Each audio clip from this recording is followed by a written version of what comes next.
আছে দুদুভাই আমার লজিক আমি দেই। তারেক সাহেবকে 15 বছর উনি ক্ষমতায় ছিল না, ওনার অনেক ডার্টি লন্ড্রি জমছে, এগুলি উনার পরিষ্কার করে তারপর উনি আসবে, উনি আগে কেন আসবে?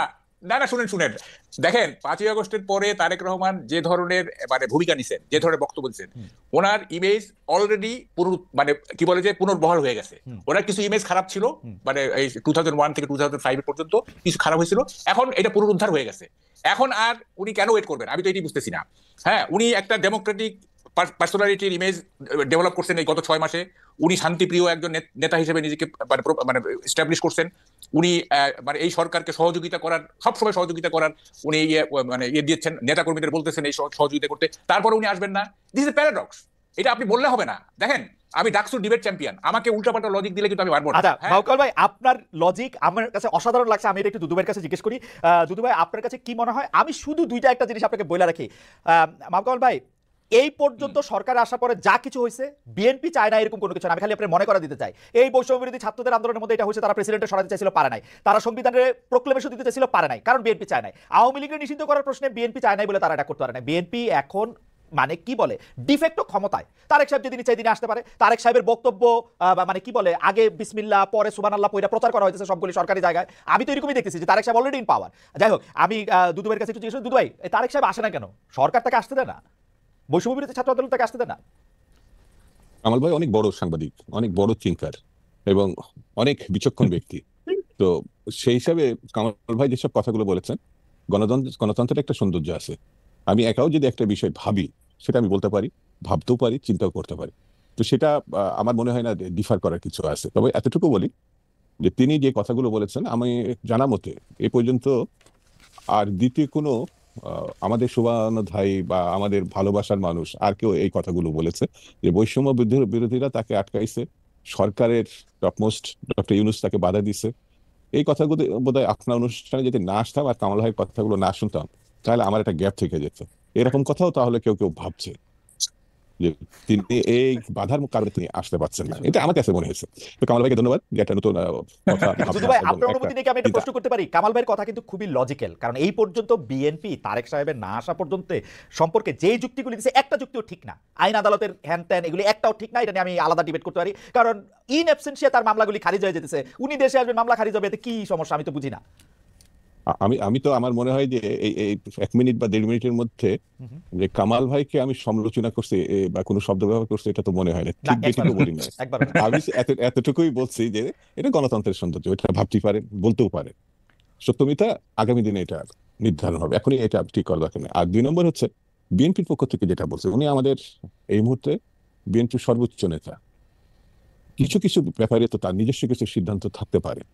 সব সিদ্ধান্ত সবার সঙ্গে একেবারে ভেঙে তারপরে সিদ্ধান্ত নিতে হবে এমন কথাও নাও থাকতে পারে, কিন্তু সর্বোচ্চ নেতা। তো তিনি আমার মনে হয় এই জিনিসগুলো দেখছেন না, বুঝছেন না, জানছেন না, এটা আমার মধ্যে ঠিক না। এবং তিনিও ফিল করছেন এই যে যেটা কামাল ভাই বললেন যে তার সম্বন্ধে কিছু নেগেটিভ কথা ছিল, ধরেন 2 থেকে 5 পর্যন্ত, সেটি এখন শুধু মানুষ অবিশ্বাসী করে না, সেটা কাটিয়ে তিনি জনপ্রিয়তা, আমি বলবো আমার নেতা বলে বলছেন, যতগুলো বিবৃতি বক্তব্য উপস্থাপনা সবগুলো গ্রহণযোগ্য পর্যায়ে তিনি নিয়ে গেছে। তার গ্রহণযোগ্যতা যে পর্যায়ে এখন বর্তমানে, এটা কামাল ভাই নিজেও বলেছেন, আমি তার সঙ্গে এটা একমত। তো আমার এই ক্ষেত্রে বক্তব্য কেন আসছেন না, একটু অপেক্ষা করি আমরা। আছে না কিছু জিনিস তো প্রধান নেতার হাতে ছেড়ে দিলাম, তবে আমার দৃঢ় বিশ্বাস তিনি খুব অল্প সময়ের মধ্যেই আমার এই দেশে ফিরে আসবেন। আচ্ছা, আমার ব্যক্তিগত মতামত। মাহবুব কামাল ভাই নিশ্চয়ই এখানে বলবেন। কামাল ভাই আমি কি ওই যে ইয়াটা পড়ে নিব একটু, ওই যে জরিপটা, আমরা একটা জরিপ চাইছিলাম যে দর্শকদের কাছে একটু জিজ্ঞেস করছিলাম যে এটা নিয়ে আসলে আপনার বক্তব্য স্পষ্ট, যে নির্বাচন আমরা কিরকম চাইতেছি, কিন্তু আমরা দর্শকদের কাছে জানতে চাইছিলাম যে জাতীয় নির্বাচন দেরি হলে দেশের সমস্যা বাড়তে থাকবে। বিএনপির ভারপ্রাপ্ত চেয়ারম্যান তারেক রহমান এরকম একটা মন্তব্য করেছেন, এই মন্তব্য সমর্থন করেন কিনা? শতকরা 36% এই মন্তব্য সমর্থন করেছেন, শতকরা 64% মন্তব্য সমর্থন করে নাই। 58,000 দর্শক এখানে ভোট দিয়েছেন যে বিএনপি জাতীয় নির্বাচন দেরি হলে দেশের সমস্যা বাড়তে থাকবে কিনা। এতে বেশিরভাগ জন এটা সমর্থন করে না। আমি একটু কামাল ভাই আপনার কাছে ফিরতে চাই যে আপনি আসলে বলছিলেন যে তারেক সাহেব দেশে ফিরছেন না কেন। দুদু ভাই একদম স্পষ্টই বললেন, আপনি শুনতে পেয়েছেন যে উনি খুব শীঘ্রই ফিরে আসবেন। তবে আমি দুদু ভাইয়ের কাছে আসবো এটা নিয়ে, কামাল ভাইয়ের মন্তব্য আগে শুনে আসি। আচ্ছা শুনেন কথাটা হচ্ছে, আমি আর একটু এগিয়ে যাই। দেখেন মিসেস জিয়া মানে খালেদা জিয়া যেদিন লন্ডনে চলে গেলেন, তার 3-4 দিন আগে যুগান্তরের নিচে আমরা একটা ক্যান্টিনে চা খাই। তো কে জানি বলতেছিল যে বিএনপিকে এই করতে -2 থিওরি, এটা 111 মতো। তো দোকানদার যে, তাকে আমি বলছিলাম যে আমি তো টক শোতে বলবো, আপনি শুনেন, সে শুনছে আমি একটা টক শোতে বলছি। দোকানদার বলতেছে যে -2 না -3। তাই বলে -3 মানে -3 আবার আসলো কোথেকে? বলে যে তারেক জিয়া, খালেদা জিয়া, শেখ হাসিনা -3, মানে সে বলতে চায় খালেদা জিয়াকে আসতে দেওয়া হবে না। আমি এটা আই ডো নট এন্ডোর্স, সে বলতেছে আর কি, দোকানদার কিন্তু সে, হ্যাঁ, এইভাবে সে ভাবতেছে। যাই হোক, এখন দেখেন মানে বিষয়টা কোথায় গিয়ে দাঁড়াইছে। এই যে মানে স্থানীয় সরকার আগে না কি বলে যে জাতীয় নির্বাচন আগে, এইটাতে যে এই যে গভর্নমেন্ট উপদেষ্টারা বা গভর্নমেন্ট যে স্থানীয় সরকারের পক্ষে নিল, মানে এটার পক্ষে থাকলো, এটা কারণটা কি? এইটার কারণটা হচ্ছে যে বিএনপিকে মার্জিনালাইজ করা। তারা ক্ষমতায় থেকে ছাত্রদের দিয়ে তারা গ্রাসরুট লেভেলে অর্গানাইজেশন করবে, অর্গানাইজেশন শেপ একটা ভালো জায়গায় ভালো একটা অর্গানাইজেশন শেপ দিয়ে তারপরে তারা ন্যাশনাল ইলেকশনে পার্টিসিপেট করবে, যাতে তারা ন্যাশনাল ইলেকশনে জিততে পারে। এটাই তো উদ্দেশ্য, এছাড়া আর কি উদ্দেশ্য থাকতে পারে? না, এখন আমার উদ্দেশ্য থাকতে পারে আমি বাংলাদেশের বা পৃথিবীর সবচেয়ে বিলিয়নিয়ার হইতে চাই, এটা উদ্দেশ্য হতে পারে, কিন্তু এটা ফলাফল তো আমি দেখতে পাচ্ছি 3 সিট। হ্যাঁ, 3 সিট ম্যাক্সিমাম। এই যে ধরেন যদি এইটা সত্যি সত্যি এইটাই উদ্দেশ্য থাকে, এই উদ্দেশ্য তো কোনোদিন সফল হবে না। মানে আমরা তো পলিটিক্স দেখছি, পার্টির পলিটিক্স এই প্রথম দেখতেছি তা তো না, আরো তো দেখছি। শুনে আমাকে বলতে দেন। আমি তো বলতেছি যে বিএনপির সবচেয়ে খারাপ ক্যান্ডিডেটের সাথে একজন ইনফ্লুয়েন্সিয়াল সমন্বয় জিতে আসুক দেখি। দেখেন, রাজনীতি এবং নির্বাচন কিন্তু দুইটা ভিন্ন জিনিস। 91-এ আওয়ামী লীগের মিছিলের ঠেলায়, মিটিং এর ঠেলায় আমরা টিকতে পারি নাই। সবাই বলতেছে যে 220টার উপরে পাবে Awami League. I was alone যে আমি বলছিলাম যে বিএনপি জিতবে, হ্যাঁ, এবং দেখেন সাইলেন্ট ভোট হয়ে গেল এবং বিএনপি জিতে গেল। জনসভা দিয়ে কখনোই মানে রাজনীতি দিয়ে এটা দিয়ে ইলেকশন মাপা যাবে না, ইলেকশন মাপা যাবে না। তো ফলে এই যে তারা শ্রম দিচ্ছে না, এই যে এত শ্রম দিচ্ছে এবং এর পিছনে বহু টাকা যাবে, বহু টাকা মানে চাঁদা দিবে লোকজন, ভালোবেসে চাঁদা দিবে, হ্যাঁ, তারপরে এই যে এত টাকার কি মানে what is the use of all this things? হ্যাঁ, আমি তো এটার কোনো দেখেন, আপনি দেখেন খালেদ, আপনি আমাকে মানে একদিন একা ডাকেন তো, মানে আমার কথার পাহাড় জমে আছে, মানে এই যে 1 ঘন্টা তাও দুজন আমার মানে কথা শেষ না। আচ্ছা ঠিক আছে, আমি কামাল ভাই আপনার কথা আমি একাই শুনছি, আপনি ওই জায়গাটা একটু বলেন তো, আমি বোধহয় আপনাকে ডিস্টার্ব করতেছি, যে আপনি ওই জায়গাটা একটু বলেন তো, যে আপনার কাছে কেন মনে হচ্ছে যে বিএনপি এর প্রতি অনেকে টার্গেট করতেছে, এই জন্য বিএনপি দুর্বল হইতেছে এবং বিএনপির শীর্ষ নেতৃত্ব আসলে এখন আমি যদি তারেক সাহেবের কথাই বলি, যে তারেক সাহেব দেশে ফিরতে পারবেন না, বেগম জিয়া দেশে ফিরতে পারবেন না, মানে এটা আপনি কেন বলেন? আমি তো যে কোনো জায়গায় বিএনপির পদচিহ্নটা, পদরেখাটা, পজিশনটা খুব স্ট্রং দেখতে পাই। দেখেন, বিএনপিকে এখন যেমন আমি পার্সোনালি যেটা মনে করি যে আলট্রা ইসলামের চাইতে বিএনপি যেহেতু মডারেট ইসলাম পার্সু করে, এই মুহূর্তে বিএনপি হচ্ছে মানে একটা আদর্শ, মানে যেহেতু আওয়ামী লীগ নাই, অন্য কেউই নাই, মানে বড় দল কেউ নাই, সুতরাং বিএনপি এখানে মানে এই যে মডারেট ইসলামের মধ্য দিয়ে, এবং তার মধ্যে যেহেতু জিয়াউর রহমান সাহেব মুক্তিযুদ্ধের একজন বিরাট নেতা এবং স্বাধীনতার ঘোষণা পাঠকারী, সুতরাং মুক্তিযুদ্ধ থাকলো, মডারেট ইসলাম থাকলো, একটা মিক্সচারের মধ্য দিয়ে আমরা আগায় যাবো, এইটা আমি পার্সোনালি বিলিভ করি। এবং আমি বিলিভ করি এইটা শিক্ষিত লোকদের সবাই এটা মনে করে যে একটা মডারেট ইসলাম প্লাস মুক্তিযুদ্ধের চেতনা, যেহেতু জিয়াউর রহমান বিএনপির প্রতিষ্ঠাতা, হ্যাঁ, he had a magnificent role in liberation, হ্যাঁ, তো ফলে এই দলটা যদি মডারেট, যেহেতু বাংলাদেশ মানে ধর্মপ্রবণ একটা জাতি, হ্যাঁ, সুতরাং আলট্রা ইসলাম ওই মানে কি বলে যে একেবারে ফান্ডামেন্টাল, সেগুলো না, মডারেট ইসলাম এবং মুক্তিযুদ্ধ মিলায় একটা সোসাইটি আমরা গড়ে তুলবো, এইটা আমরা চাইছিলাম এবং এইটা অনেকেই এটা চায়। কিন্তু আমি বিএনপির রাজনীতিটা এইটা যে এত রহস্যপূর্ণ, আমার কাছে দুদু ভাই এই রহস্য কিভাবে ভেদ করবেন আমি জানি না, এটা আমার কাছে খুবই রহস্যপূর্ণ মনে হচ্ছে। এবং আমার কাছে মনে হচ্ছে যে বিএনপির কাছে এখন মানে বেশি শত্রু হচ্ছে আওয়ামী লীগ, বর্তমান সরকার না।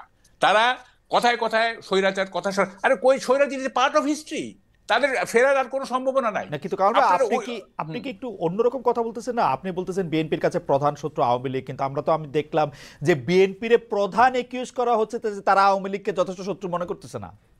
না, এখানে শুনেন, এতে স্ট্র্যাটেজিটা বুঝতে হবে। পলিটিক্স শুনেন, মানে পলিটিক্স কিন্তু is a game of tricks. হ্যাঁ, এখানে দেখেন মানে বিএনপি আপনার মানে এই যে ধরেন রাষ্ট্রপতি সরানো ইত্যাদি, সংবিধান তমুক এসে জাতীয় এইটা ঠিক আছে, এইটা বিএনপির পাবলিকের যে সেন্টিমেন্ট সেটাকে তারা ক্যাশ করতে যাচ্ছে। আবার দেখেন এই বিএনপি মানে এই যে কি বলে যে অন্য পলিটিক্স যে করতেছে আওয়ামী লীগ শত্রু, এইটা হচ্ছে তারা মনেই করে যে আলটিমেট শত্রু হচ্ছে আওয়ামী লীগ। যেমন ধরেন মনে করার কথা 17 বছর তারা ওয়ার সাফারার। দেখেন আমি বলি, এই যে গত 15 বছর কি হয়েছে, বিএনপি কে বিরোধী দল ছিল, বিএনপি তো পার্লামেন্টে বিরোধী দল না, পার্লামেন্টে বিরোধী দল তো জাতীয় পার্টি। তো শেখ হাসিনা কেন বারবার বিএনপি জামাত করতো? কারণ আলটিমেট শত্রু হচ্ছে বিএনপি জামাত তার কাছে। সুতরাং হ্যাঁ, তারা কিন্তু জাতীয় পার্টি এগুলি পার্লামেন্টের বিরোধী দলকে তো সমালোচনা করবে, তাই না? এটা তো আনঅফিশিয়াল বিরোধী দল।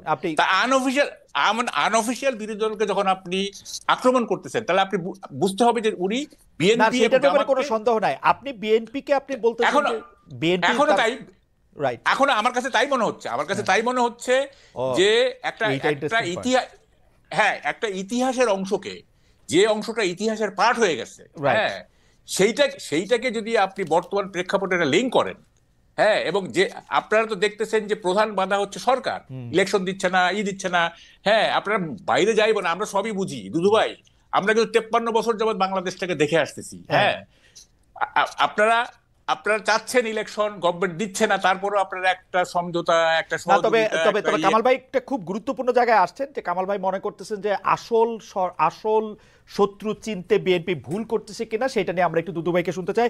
দুদু ভাই, আমি মাঝখানে একটু বলেও রাখি, প্রধান উপদেষ্টা অধ্যাপক ডক্টর মোহাম্মদ ইউনূস হয়তো মানে পলিটিক্যাল দলগুলিকে ইন জেনারেল, এবং আমার কাছে মনে হয় যে স্পেসিফিকলি আপনি আপনার উপরেও নিতে পারেন বা বিএনপির উপর নিতে পারেন, যে রাজনৈতিক দল কোনো ইস্যুতে একমত হয়েছে কিনা, সংস্কার কোনটা চায় বা না চায়, সেটা ওয়েবসাইটে দিয়ে দেওয়া হবে, এবং এতে করে বোঝা যাবে যে আপনারা কি চান না চান। কারণ একটা কথা আপনাদের উপরে এসে পড়তেছে যে বিএনপি আর আওয়ামী লীগ আসলে একই জিনিস, সেই জন্য তারা সংস্কার চায় না, তারা যেনতেনভাবে একটা নির্বাচন করে শুধু ক্ষমতায় বসতে চায়। আসল শত্রু চিনতে আপনারা ভুল করতেছেন কিনা দুদু ভাই? এখানে ছোট করেই বলি, কামাল ভাই বিস্তারিত বলেছেন, হয়তো কিছু কিছু বিষয় আছে আমি ডিফারও করতে পারি, সমর্থনও করতে পারি। আমি ওই প্রসঙ্গে না গিয়ে খালি আপনি যে প্রশ্নটা সর্বশেষ করেছেন সেটা এইভাবে আমি অ্যান্সার করতে পারি যে বিএনপি এবং আওয়ামী লীগের ভিতরে পার্থক্যটা হচ্ছে, আওয়ামী লীগ ফ্যাসিজম বলেন, স্বৈরতান্ত্রিক বলেন, অতীতে যাই করুক, গত 15-16 বছর ধরে এই প্র্যাকটিসটা সে করেছে এবং এই বিশ্বাসটা মানুষের উপরে গণতন্ত্রের নামে চাপিয়ে দেওয়ার চেষ্টা করেছে। আসলে তো স্বৈরতান্ত্রিক, আসলে তো ফ্যাসিজম। বিএনপির অবস্থান হচ্ছে ফ্যাসিবাদের বিরুদ্ধে। এখানে কিন্তু আওয়ামী লীগের ব্যাপার না। ফ্যাসিবাদের পিঠে উঠছিল বলে আমরা তাকে টার্গেট করছি, তাকে অপসারণ করার চেষ্টা করছি, তাকে পতন ঘটানোর চেষ্টা করছি। ফ্যাসিবাদ গণতন্ত্র বিএনপি একাই চর্চা করছে এমন না। এখানে বিএনপির সঙ্গে অনেকগুলো রাজনৈতিক দল বিভিন্নভাবে তারা তাদের সামর্থ্য অনুযায়ী ভূমিকা রেখেছে। তো সেই কারণে যদি কেউ এটাকে গুলিয়ে ফেলে রাজনীতিতে, যে এখনো বিএনপি আওয়ামী লীগকে বা তাদেরকে রক্ষা করতে চাচ্ছে, তাহলে পরে ফ্যাসিবাদ আর গণতন্ত্রের যে পার্থক্যটা সে গুলিয়ে ফেলবে, তার কাছে স্পষ্ট হবে না। এত ঘটনার পরে আর এত মামলা পরে, এটা তো আপনি স্পষ্ট করবেন যে প্রায় 60 লক্ষ আসামি, 2.5 লক্ষ মামলা, তার অধিকাংশ এখনো আছে, এবং অধিকাংশই হচ্ছে বিএনপি কিছু কিছু অন্যদের উপরে বা শ্রেণী পেশার কিছু শিল্পপতি। কিন্তু দুদু ভাই, আপনারা কি এটা পলিটিক্যালি ব্যবহার করতেছেন? কারণ আপনাদের লোক তো এখন অ্যাটর্নি জেনারেল, উনি বেশ কিছু মামলা তোলার জন্য উদ্যোগ নিয়েছেন, বেশ কিছু মামলা তোলা হয়েছে, লিস্ট চাইছে নানা জায়গায়। মামলা কথাটা আপনারা যখন বলেন তখন কি এটা একটা মানে পলিটিক্যাল গেইন নেওয়ার চেষ্টা কিনা দুদু ভাই? পলিটিক্যাল গেনের থেকে একটা কথা বলি, আমি কন্যা সন্তানের পিতা, আমি তাকে লালন পালন করছি, যখন বিয়ে দিই না, সে আরেকটা পরিবারের সদস্য, রাইট, এবং সেই পরিবারের সদস্য হিসাবে সে সেই পরিবারকে গুরুত্ব দেয়, তার স্বার্থকে বড় করে দেখে। তখন আমার আর এইটা যদি ভাবনা মাথার মধ্যে থাকে, তাহলে মেয়ের সঙ্গে পিতার সম্পর্কটা থাকবে না।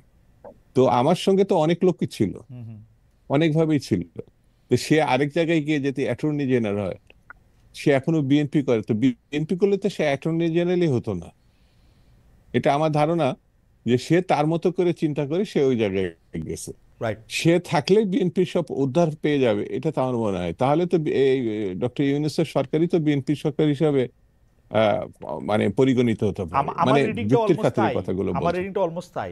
বিএনপির লোকজন এখন আমাদের এবং ডক্টর ইউনূস সাহেব তো বিএনপির, আমি মাহবুব কামাল ভাইয়ের কথা শুনে আপনার চেয়ে বেশি অবাক হয়েছি, কারণ আমার কাছে মনে হয় ডক্টর ইউনূসকে, এবং কামাল ভাই আমার এটা মনে হয় বিএনপি যদি এখন চাপ দেয় না, ডক্টর ইউনূস অগাস্টে ইলেকশন দিয়ে দিবে। ডক্টর ইউনূস হচ্ছে ইতিহাসের সবচেয়ে দুর্বল সরকার।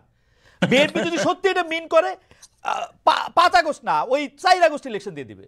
বিএনপি যেদিন চাবে তার একদিন আগে। আমি একটু দুদুভাইকে একটু শেষ করে আসি, জি দুদুভাই আপনি বলতেছিলেন, সরি আমি ইন্টারাপ্ট করছি। সেটা হচ্ছে, আমি মনে করি যে কাল সকালে ঘটনাটা, এটা এখনই ডিসাইড করা ঠিক হবে না, এটা আমার কাছে মনে হয়। আমি এইখানে যেখানে বসে আপনার টকশোটা করছি, আপনার সঙ্গে দেখা আছে, মাহবুব ভাই কথা শুনছে, আপনার কথা শুনছে, এটা ভবিতব্য একটা বিষয়। কালকে সকালে কি হবে, আপনি ধর্মের দিক থেকেও অনিশ্চিত, বাস্তবতার দিক থেকেও অনিশ্চিত। সেহেতু আমরা আগামী সময়ের কথাটা ধারণার উপরে বলছি, অতীতকে সামনে নিয়ে। তো সেই কারণে বিএনপি মানে চাপ দিলে সব হয়ে যাবে, বিএনপি মানে চাইলেই সব হয়ে যাবে, এই কথাটা এখনই বলে বিএনপির উপরে সব দায়িত্বটা তুলে দেওয়া আমার মনে হয় যৌক্তিক হবে না।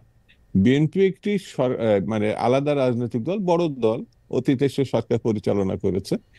কিন্তু আপনি একটু আগেই বলেছিলেন যে সচিবালয় বা বিভিন্ন জায়গায় বিএনপি না অন্যরাও এটা নিয়ন্ত্রণ করছে, কিন্তু বিএনপি সব কন্ট্রোল করছে, এটা যেটা আপনারা বলছেন, আমার ধারণা আমার থেকে কম ইনফরমেশন আপনার কাছে নাই। শিক্ষা মন্ত্রণালয় আমার কাছে যে থেকে শুরু ইনফরমেশন, করে সচিবালয় বা আমলাদেরকে বিএনপি এবং জামাতই আসলে নিয়ন্ত্রণ করতেছে, বিএনপি বেশি, জামাত অল্প অল্প বিস্তর আর কি। আমি যদি আপনার কাছে তো মনে হয় একই তথ্য আছে, বিএনপি দুদু ভাই, না না না না মানুষ আপনাকে তদবির করে না। একটু আমার বন্ধু, আমি বলি, আমি তো সরকারি চাকরি কিছুদিন করছি, আমার বন্ধুরা তো আপনার কাছে এসে তদবির করার কথা ভালো পোস্টিং পাওয়ার জন্য, যারা এখন আমি অতিরিক্ত একটু সচিব হবেন। আমি একটু আপনার বাধাই দিই, সেটা হচ্ছে এই জন্যে যে আমি বলার আগ পর্যন্ত আপনি পুরোটাই বিএনপি মানে নিয়ন্ত্রণে বলছিলেন। আমি বলার পরে জামাতকে যুক্ত করছেন। আমি যদি আবার 5 মিনিট বলতে পারি তখন হয়তো অন্যান্যদেরকে আমাকে দেন খালেদ, কামাল ভাই একটা মিনিট, এটা দুদু ভাই হচ্ছে এটা বলছে। দুদু ভাই, আমি কিন্তু আসলে বিএনপি কে মনে করি যে বিএনপি এই ফোর্সটার লিডিং একটা জায়গায়, জামাতকে আমি বিএনপির বড় শত্রু মনে করি না, এটা নিয়ে আমি পরে আসছি। কামাল ভাই কি বলতেছে? কামাল ভাই, আপনি যদি একটু 2-3 মিনিটের মধ্যে একটু বলেন। না দেখেন, এই যে ফ্যাসিবাদের কথা উঠলো না, দেখেন আমি একটু বলি, দেখেন কতগুলি মানে টার্মিনোলজি আছে, একটা ফ্যাসিজম, একটা টিরানি, একটা অটোক্রেসি, একটা টোটালিটারিয়ান নিজম। দেখেন এটার প্রত্যেকটা এই শব্দগুলি কিন্তু একটা ডিফারেন্ট কনোটেশন আছে। ফ্যাসিজম হচ্ছে আপনার sovereignty of state over its population, এটা হচ্ছে ফ্যাসিজম। জনগণের উপরে রাষ্ট্রের সার্বভৌমত্ব, রাষ্ট্রের উপরে জনগণের সার্বভৌমত্ব নয়। এই যদি ডেফিনিশন হয়, তাইলে ফ্যাসিজম শুধু হাসিনা ফ্যাসিস্ট এইটা বলে এই সেন্টেন্সটা শেষ করে ঠিক হবে না। আচ্ছা, এখন দেখেন কথাটা হচ্ছে যে মানে এই এই যে মানে রাজনীতিটা চলছে না, আপনারা বলতেছেন যে বিএনপি দখল করছে